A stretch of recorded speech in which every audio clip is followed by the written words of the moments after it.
Hello again, everybody, and welcome to the Mike Francesa podcast, part of the Bet Rivers Network. We come to you on this post 4th of July Monday, a rainy Monday in New York, but I don't think even anybody matters because they're just glad it's not 102 degrees in the shade.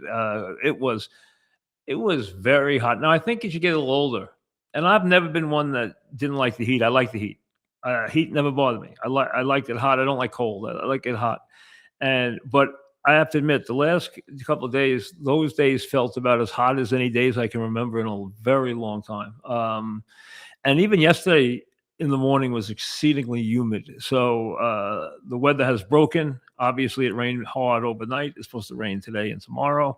And it's been obviously raining on the Yankees, which is where we'll start as the Yankees get ready to finish up this week before the All-Star break and looking to right the ship. Now, the Yankees start got everybody talking about World Series, talking about 105 wins, talking about all this stuff.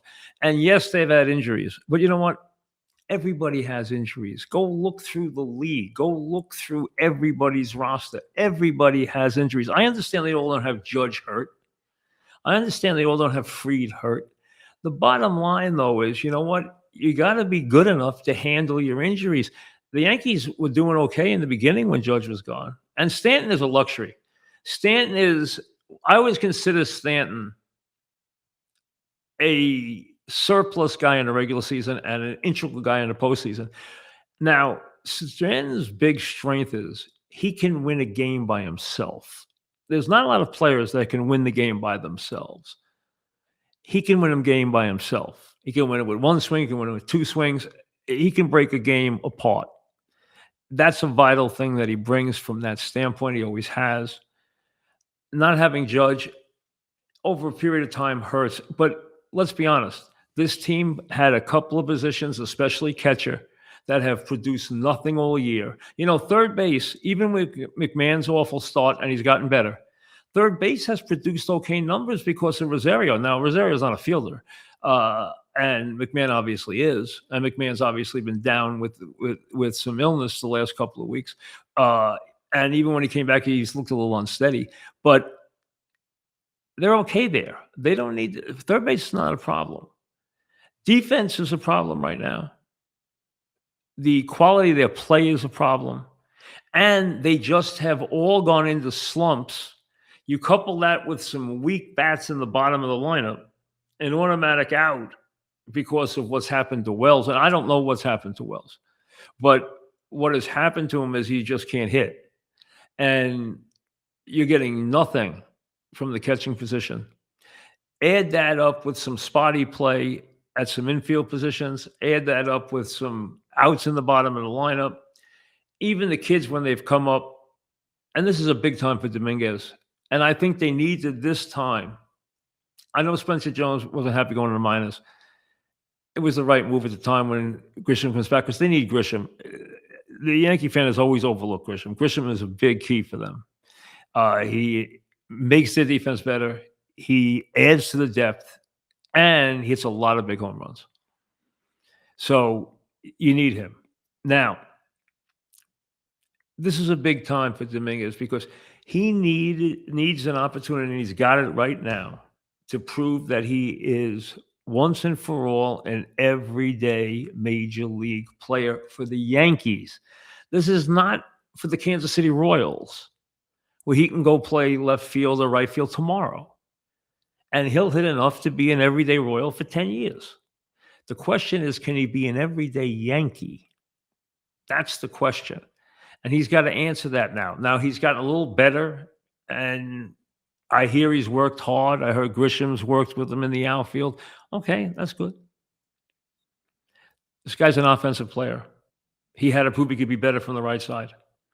He's got to prove that he's even part of what they thought he was. They thought he was Mickey Mantle, okay? Which, like I said, you should never, ever throw the name around. Just like don't throw Mickey Mantle's name around. Don't throw Lawrence Taylor's name around. Forget those guys. They come around once every 50 years. Just try to be your own player. You start comparing those people to those immortals, it doesn't work. But this is a big opportunity for him right now. But the Yankees have gone into a collective slump that has been, I mean, Bellinger's in an insane slump, except for the double off the wall on Saturday in the game they got blown out and gave up 6 home runs. Um, he hadn't had an RBI in 50 at bats. He has looked awful at the plate, even at home where he is a dynamic hitter. You know, he's not a great road hitter, as you know. His splits are awful. I mean, his splits are Colorado-like. I mean, he kills at Yankee Stadium. He doesn't hit on the road. But he has been dreadful, absolutely dreadful. I mean, if you take that little infield hit away yesterday, he was 3 for 42. Rice has had a couple of home runs, but he's been in an 0 for otherwise. Goldsmith, who's had an incredible season, is in an 0 for, I think, 22 right now.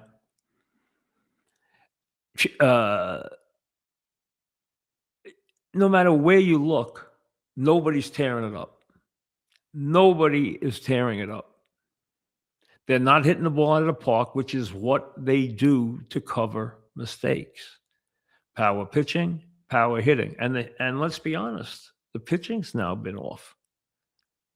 I'm not going to go with Schlittler, who goes tonight in what is a pivotal first game in Tampa. I'll get to that in a minute. I already had a bad start last time. He got racked, gave up home runs, got knocked around, gave up 6 runs. Okay. Hey, even he's going to have games like that. You want to see how he responds from a game like that. He's got the right temperament. You know, he just got into the All-Star team. Good for him. His ascent has been dramatic. This is a big game because right now, Cole's not pitching well. Very few people in that starting rotation are pitching well. Frieda's at least I think a month away. From what I heard yesterday before the game, where he is, I think he's a month away from pitching. That's with no setbacks. I think he's a month away. I'm not sure Judge will be back before September. If I had to guess right now, I don't know. I think it's 50-50 you see Judge in August. So the Yankees are going to have to do it. And don't look for them to make some dramatic, huge trade. I don't think you're going to see that happen. They shouldn't have to do that to make the playoffs and to do what their goal is. Listen, they're going to make the playoffs in the American League no matter what. That's not an issue. There's still 9 games over 500. That's not an issue. It's a bad league. The question is, can they win the division? They're 5 behind in the loss column. They go to Tampa now. This first game's a big one. It's a 4-game set there.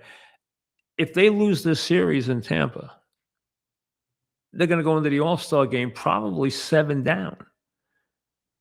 Let's say the weekend's a wash, and you know, for Tampa and the Yankees, and they go in 7 down. 7 down with 70 to play with 68 to play is a lot.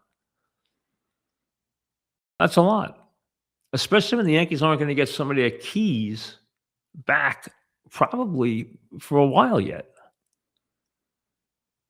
Now, I hear all the schoolboy stuff. I can't tell you how against I am the Yankees making a move for Scooble. I think that let him go to the Dodgers. Let him go to the Braves. If I had to guess, I think he probably goes to the Braves. Okay, I mean, the Braves are going to do some heavy shopping here. You know what, pitcher, I wouldn't go after him. First of all, he doesn't throw a lot of innings. Secondly, he's got an injury. And third, he's going to cost a fortune. So I'm not doing that. You saw the guy I would be, if I'm Atlanta, if I'm any top contender that needs a starting pitcher, I am salivating over Ryan. I really believe that Ryan will be better in the big games. I think Ryan's problem when he does have any problems, and he doesn't have a lot of problems, let's be honest. His numbers are really good. Pitches well at Yankee Stadium, pitches well. He's motivated. He is a personality. He's a character. He's got great command on the mound. He's got a ton of pitches. He knows what he's doing out there. He's competitive. I love him. If I was a contender, I would be all over him. I'd like to be all over Buxton too, but I'm afraid of Buxton because, you know, he got hurt again yesterday. Was it yesterday or Saturday? I think it was Saturday. It was Saturday, right? Because he was in the throw him out in the first inning and he left the game. So it was Saturday. He's hurt all the time. So I'm afraid to take a chance on him, even though he's a heck of a bat. Heck of a bat. But I'd be scared to death of him. I think Ryan, I would be after him if I needed starting pitching, I'd be after him in a heartbeat. In a heartbeat. I would be willing to give something up for him. I think he makes a difference. I really do. If you're the Yankees, obviously, they need to get better at catcher. We know that. They need to get competitive at catcher. We know that. I wouldn't worry about third base. Okay? I would not worry about that. I would not go out and try.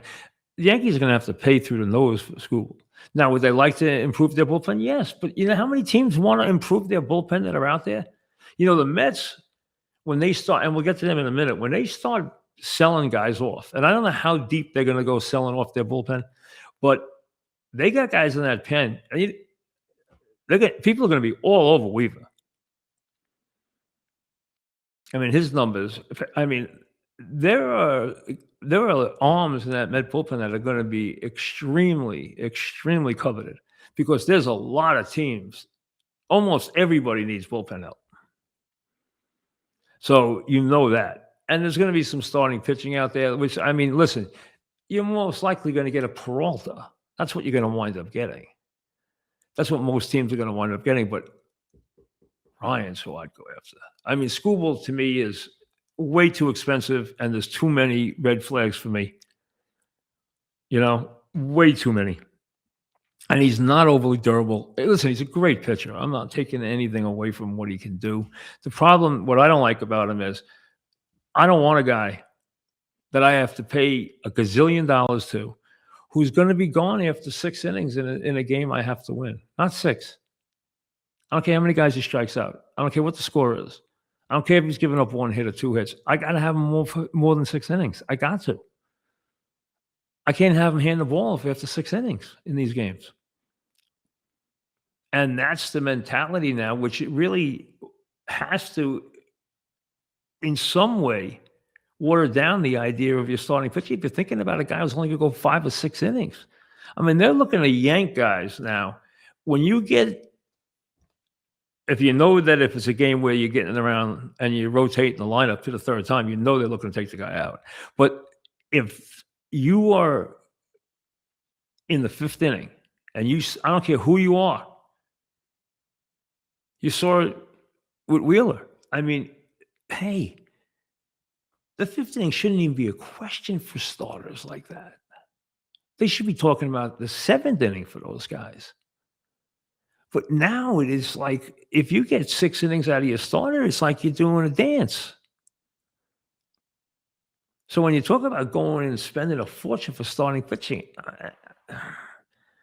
when the way these games are played now, there are very few starting pitchers that I would be going absolutely insane. Now you need starting pitching, especially in the playoff games. You know, you want to set these guys up to be there for you in the playoff games where it makes a huge difference when you have top guys. No question about it. But durability and the lack of ability to go deep into these games is a huge issue. I want somebody who can take the ball and be out there. You know, who's going to go out there and give me a game in a big spot.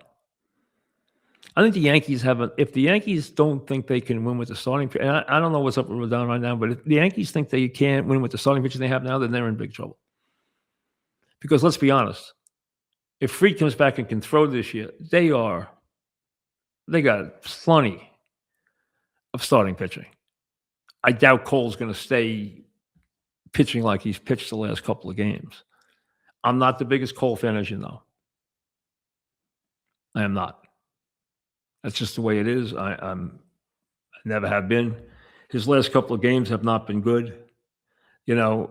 But you got to give him some time to work out everything that he has to work out. I understand that. But again, the starting pitching should be such a big strength for them going forward. It really should. But right now, it isn't exactly what they would hope it would be. It really hasn't been. So there's some issues there, the stuff they have to deal with, and that's why tonight is a very big opening game. Because, hey, I mean, if the Yankees get out of this right now, the way they're going, the slumps they're riding, the guys who are out of the lineup, we don't know exactly everything on the injury front right now anyway. If that's the case, if the Yankees went 2-2 in this 4, it wouldn't be the worst thing in the world. You don't know if Chisholm's playing. I mean, I don't know if it was just exactly what was going on yesterday. I know it's a toe, but who the heck knows what's going on there? I mean, these injuries come fast and furious, that's for sure. The bottom line is, if they can get out of there 2-2, it's not a disaster. They don't want to lose 3 out of 4 here and drop 7 back in the loss column. That's what they're trying to prevent here. It'd be great if they could win a series, but winning a 4-game series is tough on the road. Anyway, that's why tonight's game is very important, that he goes out and pitches a big game right off the start in game number 1. But, they have nobody in the lineup right now who's carrying a hot bat. Nobody. Nobody right now, you say, is red hot. With that being the case, you're hoping that you can, get guys to get back to being who they are. And so, Boone was saying yesterday, hey, I write these names down. I have faith in these names. I understand that. But yes, they're missing some big names. But the bottom line is they just have not been producing at all. They've lost 9 of their last 10. They've been behind early in a lot of these games. They haven't pitched well. They haven't fielded well. And they haven't hit at all. As a matter of fact, 49 hits over the 10 games is tied for the lowest production in the history of the franchise. Now, the franchise doesn't have a history of that many years, like 1966 is an example, where they were rock bottom. There's very few of those years in Yankee, history. The Yankees don't spend a lot of time in the feeble position. But 49 hits over a 10-game span for the Yankees is almost unheard of. And unusually unheard, because there's usually, even when they're not going great, there'll be a game where there's 1 or 2 explosions. They haven't even been doing that. They haven't been adding on. They haven't been, exploding in any way. They haven't been hitting the extra home. You know how the Yankees go. They get up 3-0. The bullpen starts coming in. These guys start parading in who aren't any good out of the bullpen, and there's home run after home run after home run. Now it's 11-2. Hey, that's a typical Yankee thing. Plus, remember, this was the Twins.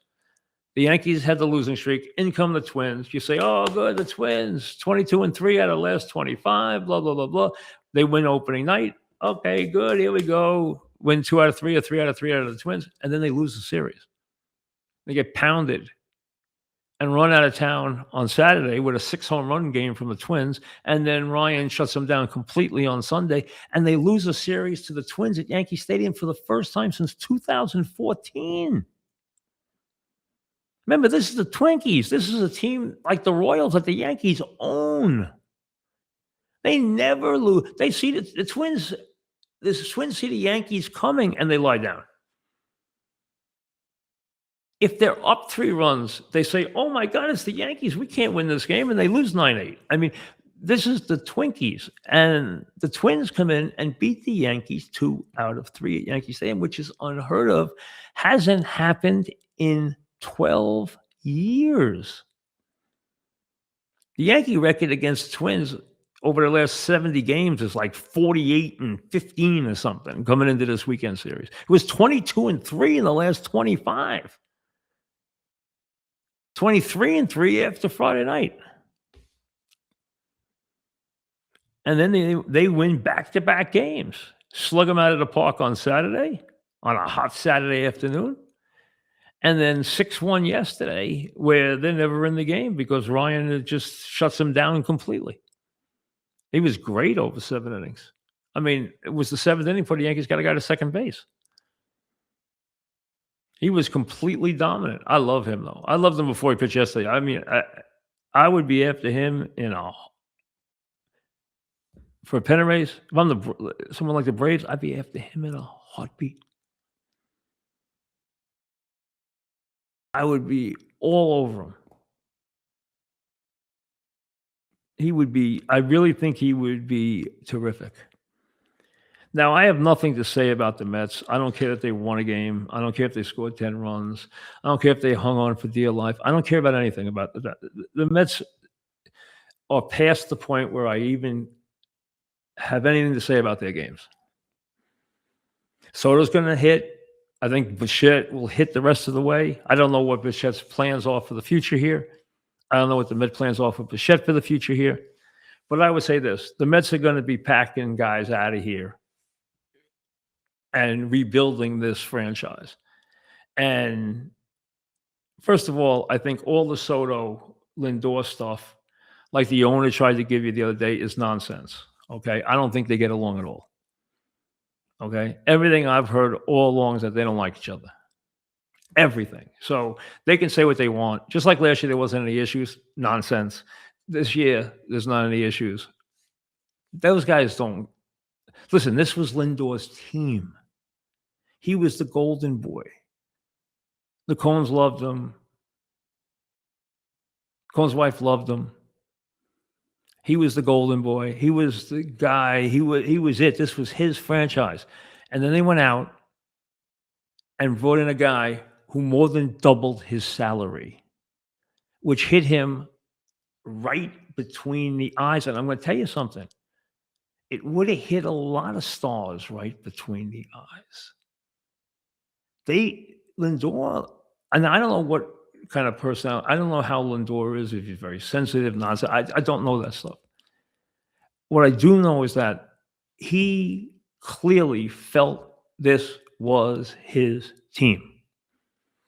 And then a guy came in who is not only a bigger star and a much better hitter. He's not a better, Lindor's a good all-around player.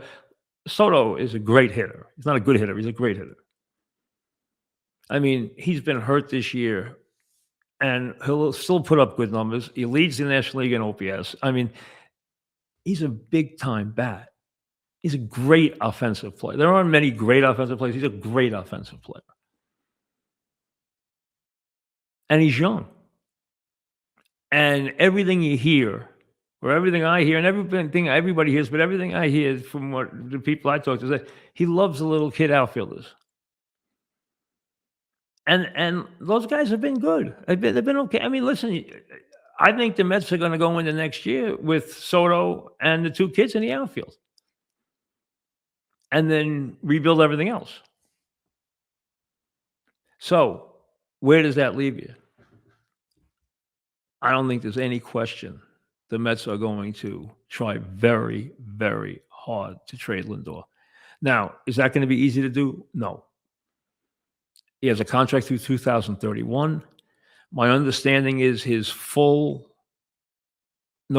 2-tier trade situation that the second part went into effect in 2026, which gave him a complete no trade. So unless there's been a little bit of fuzziness about that, but my understanding is he's looking at right now a complete no trade that went into effect.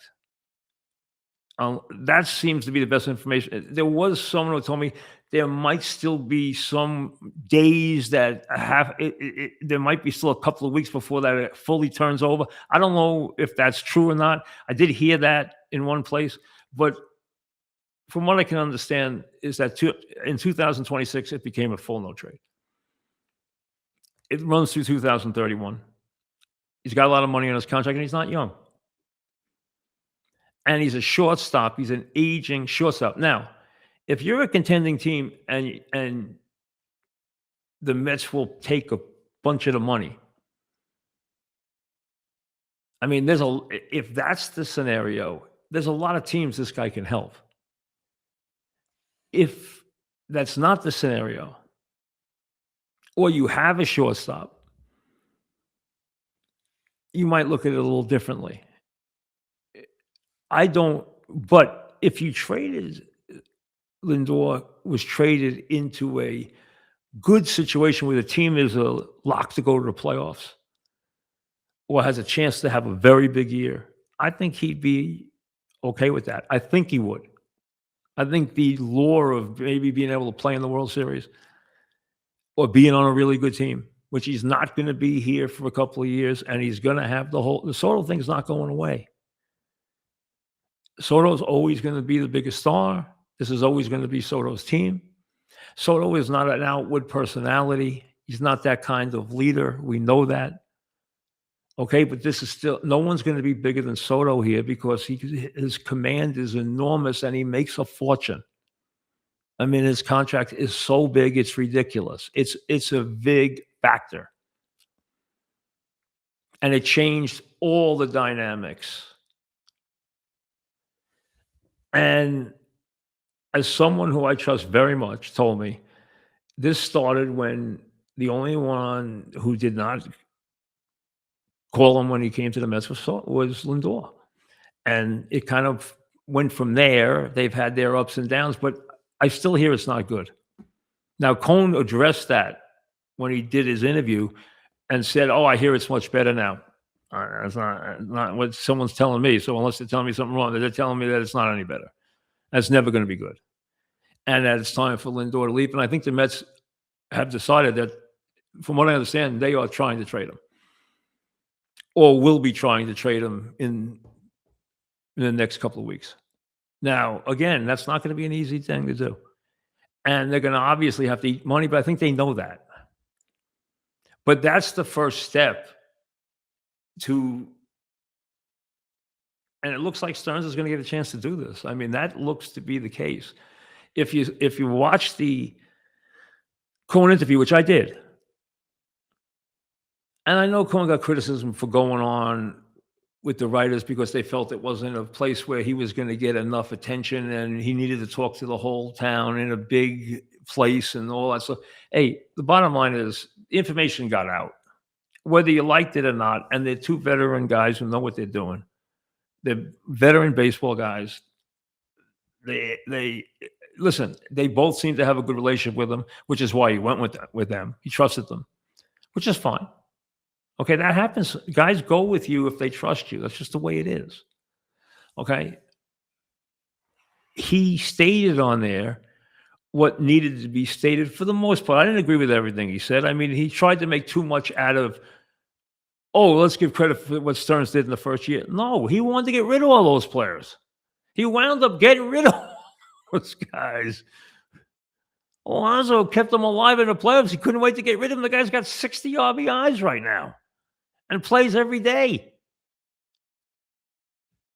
Howard hits 20 homers and 60 RBIs look right now. Or 19 homers, whatever he's got, 19, 20, right around there, and 60 RBIs. How would that look right now? And playing every single day. And plus, he can actually play first base. They're going to be getting rid of a lot of players. They can get rid of a lot of relievers. They'll be able to dump, and that's what they'll be doing, dumping pitchers, because that's what they are now, being dumped. That's how bad their starting pitcher is. The only two guys that you know are going into the rotation next year, McLean and Scott, are going into the rotation next year. Other than that, there's nothing in that rotation. And this is the Mets, and they have no pitchers. They have no starting pitchers. I mean, does that mean they go out and try and sign a big pitcher? I mean, they could make that kind of splash. I don't know if they would in the regular season. I don't know if they would, especially with what's going on from a labor standpoint. That also might impact Lindor trade the late because we're looking at labor strife. There's no question. Both sides want to get something done this time, especially the owner's side. And if the owner's side is going to be hard and try and take a hard line and try and put forth a salary cap, I do not, in my estimation, it will never happen in baseball. Those players will never accept it. They've been brought up on, from Marvin Miller forward, they've been brought up on the idea that that would be a complete surrender on their part. I do not believe anybody who is making a decision inside the Players Association will ever accept that. They would have to be on their last legs, and it would have to be really scorched earth for a very long time before they would have to be so beaten down, and the war going on would have to go on for so long that they felt the sport wasn't going to continue. I mean, it would take that kind of level before I think they would ever capitulate to that point. I don't think they will. I think that's something that they will never, ever accept. Now, what they will accept, I'm not sure. But the bottom line is, I think you're headed towards a crisis and a work stoppage for the first time in a very long time. I don't think there's any question about it. I think that will impact trades on players such as Lindor and the movement of players of that ilk. I could see a lot of Met players going. I don't know, I've heard somebody talking about Bichette. I don't know what Bichette feels about this whole thing here. I don't know what he thought he was getting into versus what he's into. I think the idea, first of all, he's not a great fielder, as we know, but the guy's a big time hitter. I thought he hit in tough luck early, although he did get beat by a lot of fastballs, which was very unusual for him. He's up to almost 260. He's got almost a half a season to play. He almost hit another grand slammer yesterday. He has 50 RBIs. He could easily, over a full season, wind up with 20 homers, 80-something RBIs, 90-something runs scored. It's not going to look like a bad year. And he's already hitting almost 260 now. And he got off to an insanely bad start. He's a very good offensive player. There's no issue there. Okay, has his defense been great? No, it hasn't. He's lackadaisical at times, which puzzles me. But he's a big-time offensive player. Now, I don't know what is going to happen with him. I think from everything I hear, the Mets now have made a decision that they're going to try and trade Lindor. I think they will have no trouble trading Vientos. A lot of the teams that are contending need a right-handed hitter. If you made him a DH from the right side in a platoon, I think he can be a very, very positive player for you. I think there will be teams that will look for him. Is he a first baseman? No, he's terrible. Does he have a position? He does not. He is a right-handed DH. And I think on a weak hitting team, you could make him an everyday DH. On a good team, you could put him in a platoon and get a lot out of him hitting from one side. The guy can be a dynamic offensive. He's got dynamic power. I think he's lost confidence. I think he hasn't played every day. Plus, I think it has to kill him to worry about having to go out to first base where he can't make normal plays. Okay? So I think he goes. I think the Mets could trade a catcher I think people would love to get their hands on Torrance, but I don't think they'll trade him. I think they could trade Alvarez. Um, I think they could trade Beatty. I don't think that many teams are gonna want Beatty.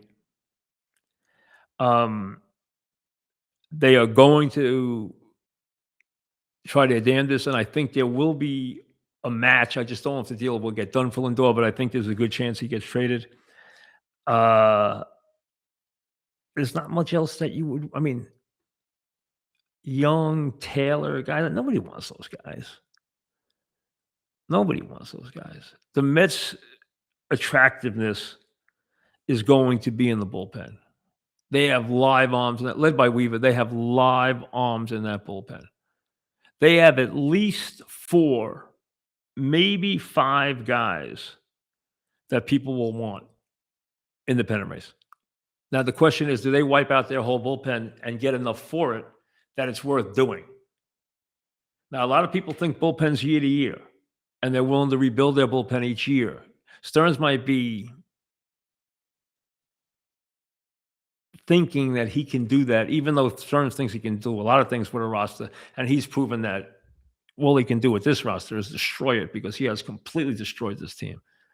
And I think a lot of guys who are here this year are never going to play for the Mets again. I'm not even sure guys like Polanco, and I mean, Polanco might see a cameo. I'm not even sure guys like him and Robbie are going to play again for the Mets.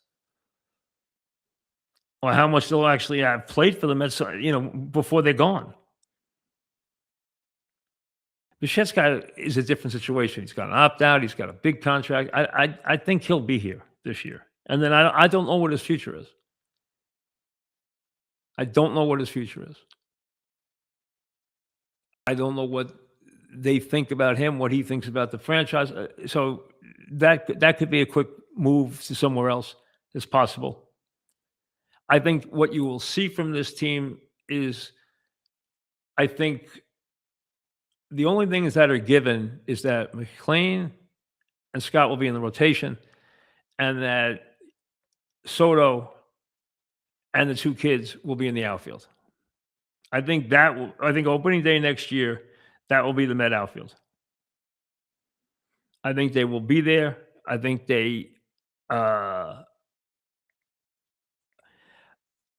I think Benj has done a good job. I think Ewing, I like Ewing even better. I think they're both right now guys that they can believe in. They're good defensive players. They run well. They have a lot of energy. You put those 2 guys as table setters, and they're they got a little more punch than table setters too. They can actually hit the ball out of the park, as most people can in the majors now. I mean, very few guys don't have the ability to hit the ball out of the ballpark. Now, they might be able to hit a few more than that, but I mean, even, if you're talking about guys that can hit, maybe Ben's can hit 20, maybe Ewing can hit 12, 15, they could be those kind of players. They are going to be useful players with their speed, with their defense, with their ability. They're young. They're here ahead of schedule. And Lindor seems to get a kick out of them. I think that's your outfield. I think eventually, not yet, Soto will be talked into, when he's ready, becoming an everyday DH, and then spending the rest of his career as that, big time DH, the big Poppy type DH. That's what he will be. Eventually, I don't think that will happen yet. I don't think he wants to give up the defense yet. So I don't think that will happen. I don't think it'll happen next year. I think it will happen. I'd say within 2 years it'll happen. The transition will move to it. He'll do it occasionally, but I think he'll do it eventually. He become the full-time DH. So this team will be completely rebuilt, but it will be built around Soto, and it will not be built around Lindor. And Lindor needs to go. And I think the Mets know what. As a matter of fact, from what I understand, they know it's time. Now, can they pull the trigger? Can they get a deal done that they can live with? And because they're going to have to take back money on the deal. So that's where the Mets stand. I think you'll see a lot of trades from them. there's not, like I said, there's not that much in the lineup that people are going to want. A couple of guys maybe, and there's a lot in the bullpen that people are going to want. A lot. The question is, how much of it are they willing to get rid of, and what do they actually get that's worthwhile, high enough in terms of priority to get something that is useful if they're going to give up guys who they know can really help them in the bullpen. Now, I wanted to get to a couple other things here real quick before we go. I've heard this LeBron. First of all, Drummond. Drummond is a good pickup. You knew it was going to be tough to keep Mitch. What I would say about Drummond is Drummond does some things better than Mitch. He does a couple of things. Mitch does a couple of things better than Drummond because Mitch was a specialist. Mitch was the best offensive rebounder, is the best offensive rebounder in the league. But his minutes are always going to be limited. And obviously, he has some tremendous weaknesses. He's also a very good defender. So he was a very useful player. Don't think he wasn't. He really was. I think Drummond will help with a more all-around game. Like I said, he does things obviously much better than Mitch does. Mitch does a couple of things better than he does. I think that's a useful player. I think it's a good replacement. What I want to talk about is these people who think it would be a good idea to bring LeBron to the Knicks. I mean, I could not be more opposed, and I'm a LeBron supporter, always have been. I think people are crazy when they knock LeBron. I think LeBron's one of the greatest players who's ever lived. Has he had a big ego? Yes. Has he tried to manipulate the league? Absolutely. Okay. All that stuff without question. Did he handle the whole thing, in the middle of his career terribly? Absolutely. Without question. And we killed him for that. On the court, his ability to play at this level for this many years is mind-boggling. Mind-boggling. He is, without question, one of the 5 greatest players who's ever stepped on an NBA floor. There's not even a debate. If you're going to debate it, you're silly. Now, that aside, he's not the same player anymore. Is he still good? Yes. Could he help certain teams? Absolutely. I'll give you a team he could help, the Spurs. I'm not saying he's going to San Antonio, but could he help the Spurs? Absolutely. With his experience, he's never going to take the focus away from Wemby because it cannot be done. And he could do that at other teams. He could not do it with Wemby. And his late game talents, his late game acumen is what San Antonio would live for. LeBron could coast to the playoffs. He would not have to work hard to get there with that team. And then in the playoffs, he could be there. Remember, he's not a defensive player anymore. He's not even a good defensive player anymore. He was a great defensive player. He's not even a good one anymore. He's a minus defensive player now. You have to manage his minutes. But if you have him in the game, at the end of games for a team like San Antonio, going through the playoffs would be an immeasurably productive thing for them, as an example. With the Knicks, understand this about basketball. Less is often more. More is not more. You don't just get another good player on top of another good player on top of another good player and think you have a good team. Basketball is a delicate balance of chemistry, of a lot of things. And anyone who would think that LeBron would be a plus for the Knicks has no idea about any of that, because he would destroy all of that without any question. He is such a wrong fit for them on so many levels, it's not even worth discussing. I'll give you an example. Now this might be old for you, but then you can go back and look at the history book, because you know what? Sometimes you have to do that. Elgin Baylor was one of the greatest players of all time. If you look at Elgin Baylor's talents weren't good, they were wondrous. Elgin Baylor retires, and the Lakers put a guy named Jim McMillan in the lineup, and Jim McMillan goes in at small forward, and the Lakers win 33 straight games. Why? Because he was a perfect fit for what their unit needed. Elgin Baylor and Wilt never fit. You want players to help accentuate the other team's strength, the other player's strength, not impact negatively the other player's strength. Wilt and Elgin, first of all, didn't like each other. Jerry and Wilt liked each other a lot. Jerry loved Wilt. Wilt loved Jerry. So they used to hang out together, they played poker together, they laughed together, loved each other. Wilt and Elgin did not like each other. Plus, Wilt negatively impacted Elgin's game. It's just a fact. They weren't right to play together. That it's about chemistry, and often less is more. Anybody who thinks that you can fit emotionally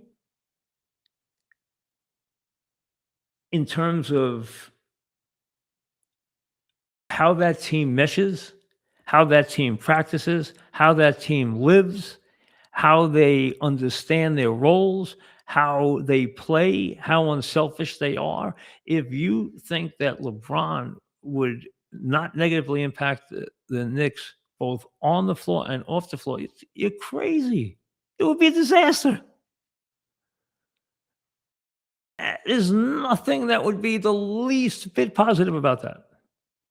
Are there teams he can help? Yes. Are there teams it doesn't matter if he goes to? Yes. I just gave you a good team he would help, because their youth and their inability to understand the impact of the last 2 minutes of the game and what has to be done is why San Antonio isn't champion right now. LeBron would be a major positive for that, because he would fit in for what they need and he would not detract from their strengths. He would actually make guys better on that team. He would not make Knicks better. He would absolutely upset the apple cart with the Knicks. Absolutely. He would also not fit with the current personnel in Cleveland. If he goes to Cleveland, you're going to find that out, because if they don't make changes in that backcourt and bring LeBron in, that's going to be a negative, not a positive. He does not fit with the current personnel. There are teams, like I said, he will help. There are teams that he will hurt. He will hurt Cleveland with their current personnel. He would absolutely be a total negative for the Knicks, and that shouldn't even be considered. We'll see you later.